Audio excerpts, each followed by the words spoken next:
In November 1988, Stephanie Nordlinger bought a house in the Baldwin Hills neighborhood of Los Angeles for $170,000. A few months later, she learned something that did not look possible.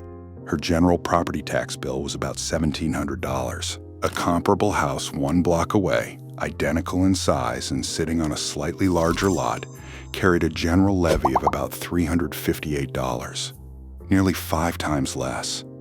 The difference was not the school district. It was not a special discount negotiated by the neighbor.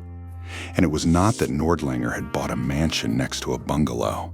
The explanation came down to one thing: when the homes had been bought.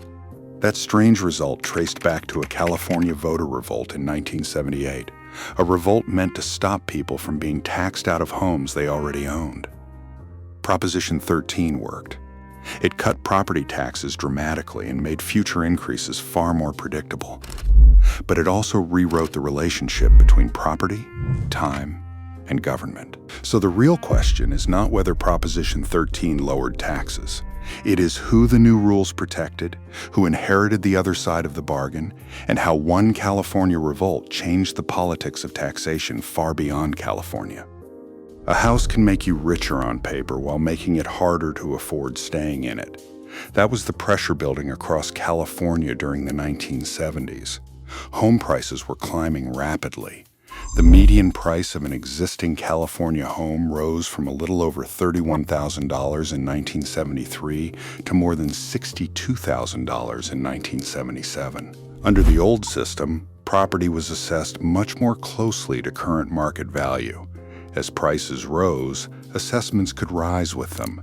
And when assessed values climbed much faster than household income, the tax bill became a problem even for someone who had absolutely no intention of selling.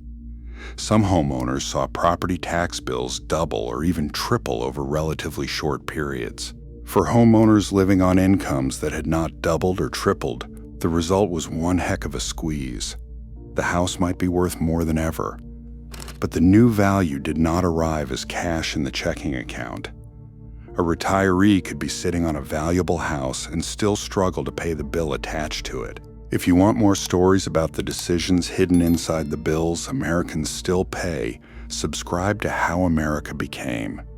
Every episode explains how one America became another and how we still live with the consequences. Because by 1977, this was no longer merely an argument over tax rates. It was becoming an argument over whether rising property values could make staying in your own home harder to afford.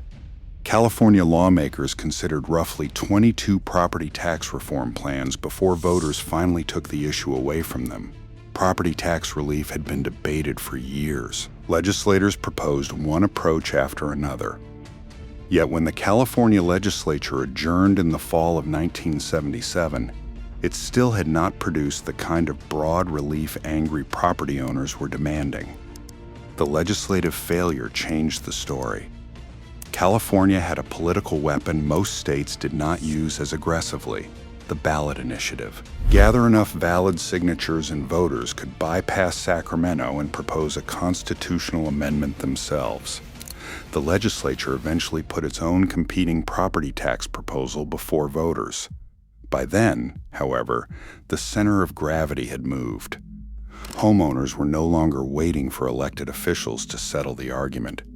They were preparing to write the rules themselves. Howard Jarvis had spent years losing the property tax fight. He was a Los Angeles businessman and apartment house owner who had pushed tax limitation ideas long before California was ready to embrace them.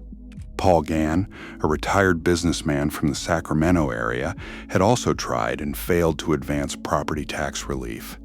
Then the two men joined forces. The idea had not suddenly become new. California had changed around it. Inflation was chewing through household budgets. Home prices were surging. Property tax notices converted that housing boom into a government bill people could hold in their hands. And while homeowners were demanding relief, the state government was sitting on a substantial budget surplus. Jarvis was blunt, combative, and unusually good at turning a complicated fiscal system into a kitchen table argument. Government had more money. Homeowners were getting bigger bills. Sacramento had failed to fix it. So Jarvis and Gann asked voters to do the fixing themselves. Then California produced a number that told politicians this was no longer an ordinary tax campaign. More than 1.2 million signatures were gathered with astonishing speed. The Jarvis-Gann initiative was going to the ballot, and it was not proposing a tune-up. Before Proposition 13, the average combined property tax rate in California was about 2.67%, reflecting levies imposed by several local governments serving the same property. The initiative would drive the basic rate down to 1%.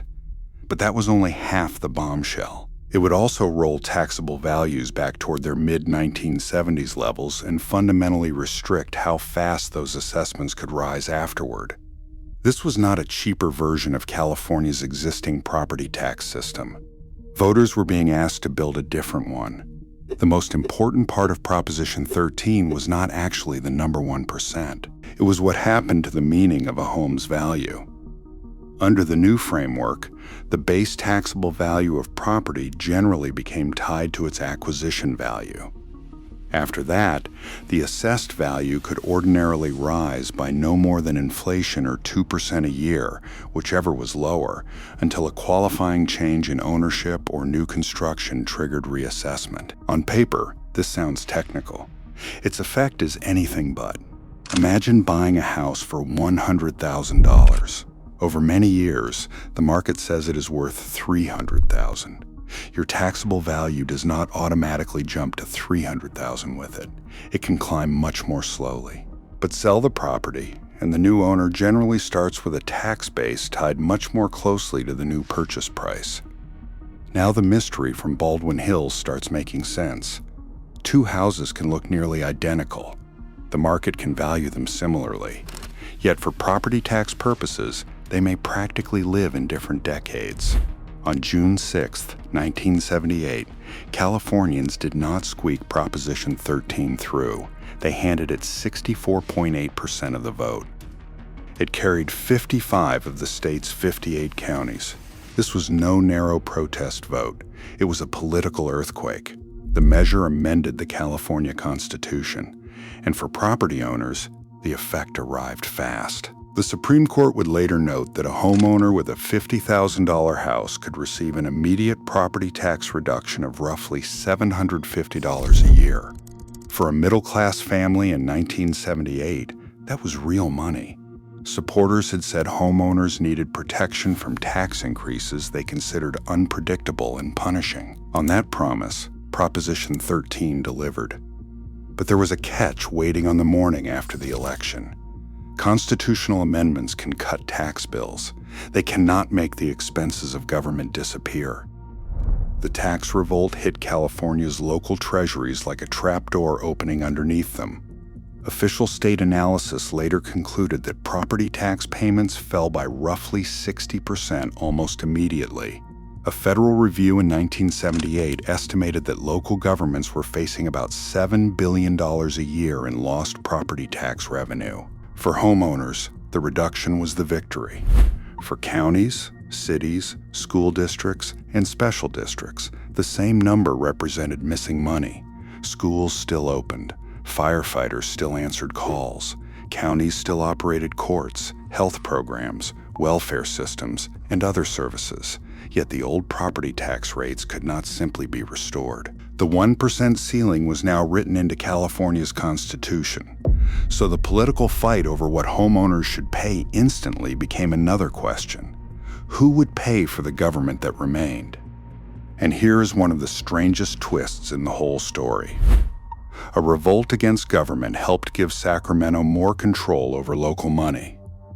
Before Proposition 13, local governments had substantial control over property tax rates. Afterward, that authority was sharply constrained.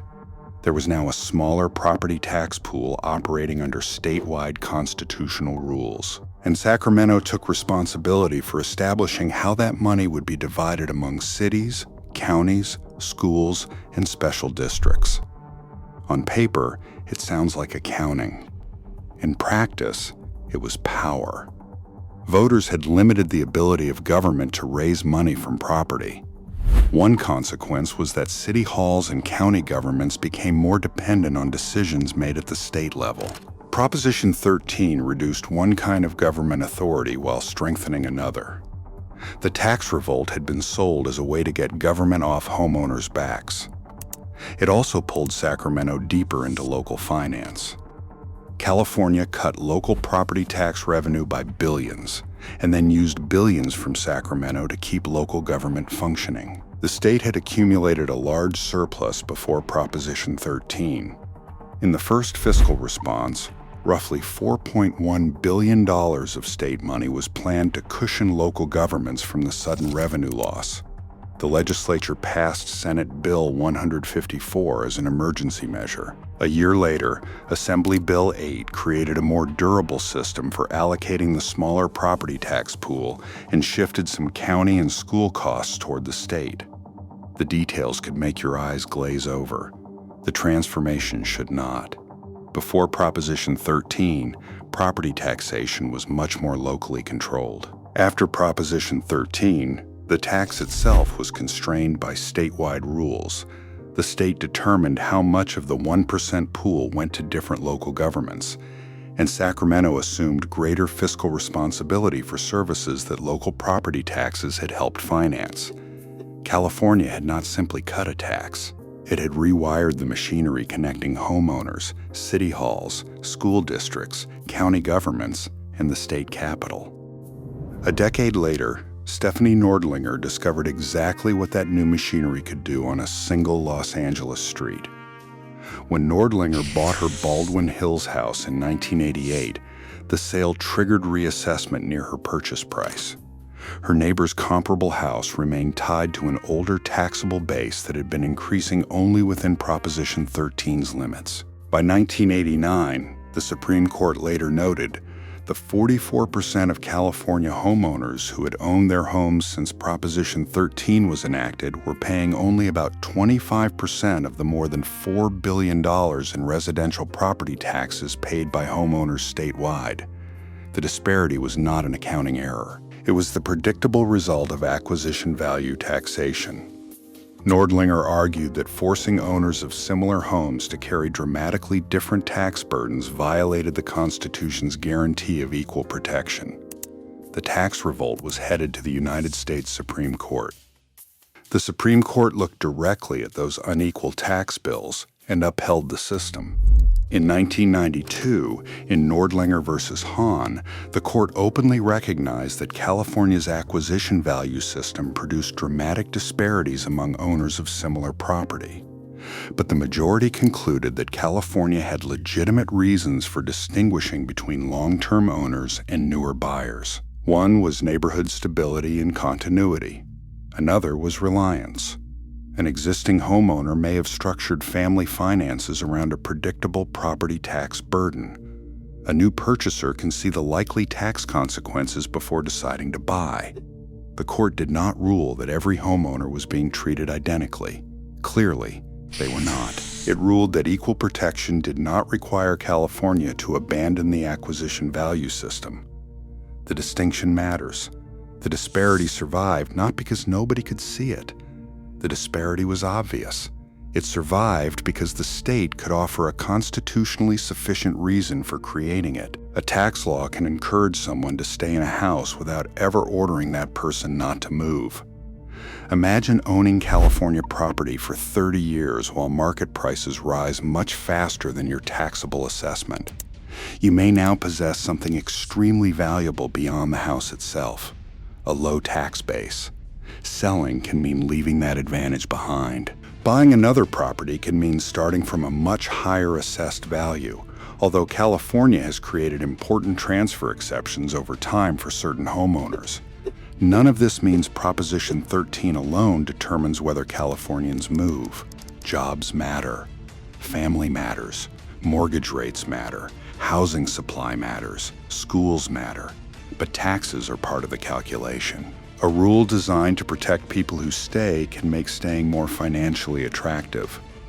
The same policy that creates security for a long-time owner can therefore create friction when that owner considers becoming the newcomer somewhere else. And the homeowner story was never the whole story. Proposition 13 is remembered through images of homeowners furious about rising bills. But its constitutional protections were not limited to elderly homeowners or even to houses. The system applies broadly to residential, commercial, and industrial real property. The broader coverage changes the politics of the measure. Supporters could argue that stable, predictable property taxation benefits owners throughout the economy and limits government's ability to capture rising property values through higher assessments. Critics could ask a different question. Why should a commercial property held for decades receive an acquisition value advantage rooted in the same constitutional system created during a homeowner revolt? The debate would continue for generations. One point, however, is clear. California did not create a narrow senior citizen tax break. It rewrote the rules governing an enormous share of the state's real estate. California voters changed their property taxes in 1978. Within 2 years, voters 3,000 miles away were writing their own version of the revolt. In Massachusetts, voters approved Proposition 2.5 in 1980, placing major limits on local property taxation. California's revolt had crossed the continent. Proposition 13 was not the first tax limitation of the 1970s. It did not invent American suspicion of taxes, and it did not single-handedly create a new national political ideology. What it did was prove something. On the country's largest state political stage, an anti-tax initiative could defeat much of the political establishment and win by a landslide. Campaigners around the country noticed. The idea that voters could directly impose limits on taxation gained momentum. Politicians and activists increasingly treated California as evidence of a broader revolt against taxes, inflation, and government growth. Proposition 13 did not create every tax revolt that followed. It gave the movement something nearly as important: a winning example. Here's why Proposition 13 cannot be understood through one bumper sticker. Its defenders and its critics can both point to real evidence. The defenders are right that it delivered major property tax relief. Bills fell sharply.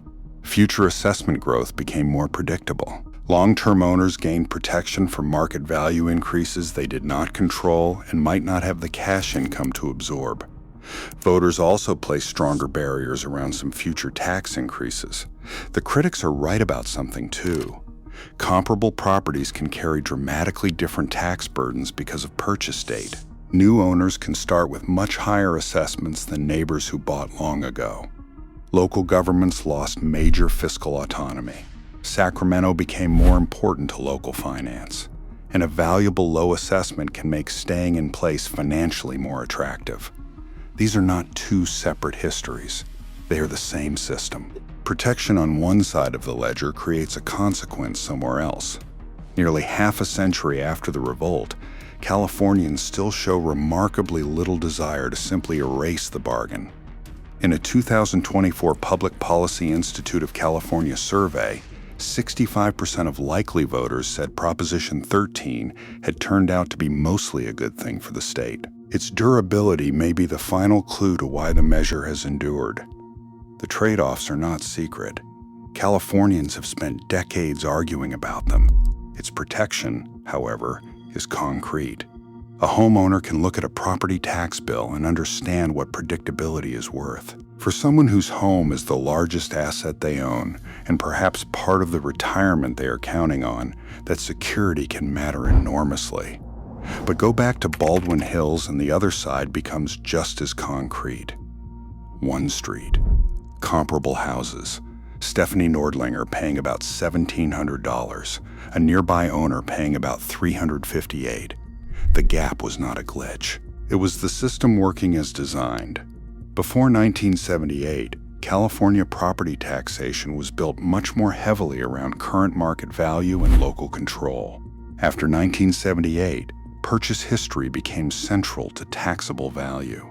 Local taxing authority narrowed. Sacramento became more important to local government finance. Long-term owners gained protection from one kind of uncertainty. California accepted a different kind of unequal treatment in return, and the revolt demonstrated something politicians around America would not forget. Tax limitation could become more than fiscal policy. It could become a political identity. That is how a property tax rebellion in California changed not only what people paid to own a home, but the rules governing who pays, who decides, and how a vote cast in 1978 can still shape the bill arriving at a California front door